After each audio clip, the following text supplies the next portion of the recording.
Hi, my name is Bob Aylesworth, and I'm the Business Development Manager here at Revochem. I'd like to welcome you back to our series of short summary videos from our 2024 URTeC presentations.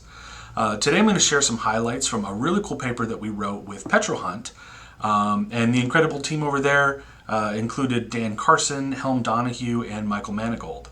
The title of this paper is Optimizing Infill Development in the Delaware Basin through Integration of Geochemistry, Tracer, Pre-Frac Step-Down Test, and Pressure Data. There's a lot of really great data integration in this project, so be sure to download this paper to get all those fine details. You see the paper number down there at the bottom, 4042489. So first I want to start off with a bit of a regional setting. This project looked at 57 different producing wells over 5 different areas, covering about 48 square miles.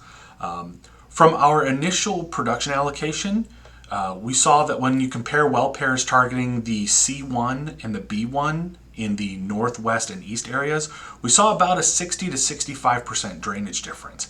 However, in the south and southeast areas, those same C1 and B1 well pairs only saw about a 45 to 50% drainage difference. However, these wells in the south and southeast areas only had about 80% EUR compared to the similar wells in the northwest and east areas.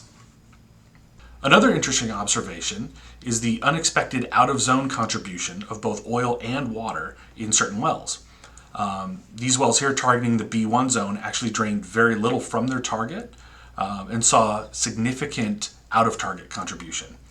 These EB2 wells actually resulted in relatively poor performance in a shallower C4 well that's not actually shown in this graphic. And looking at the water production, you'll notice that this B well and this CW well actually show significant water drainage from outside of the oil producing zones. This is why it is absolutely imperative to understand where is your existing drainage coming from in order to have proper infill development. And finally, we examined 2 different development scenarios, 2 target versus 3 target. What you'll notice here is these wells landed in the B1 zone. They did show a notable impact from these A3 wells. And these C1 wells and A3 wells showed about a 5 to 10% cross drainage. This graphic down here in the bottom is a DRV map which has been normalized to production. And it's a really helpful visual to understand how to better improve your infill development and how to maximize your reservoir utilization. So again, I want to thank you for checking out this video. Hopefully you found it interesting. If so, please go and read that paper to get the full details.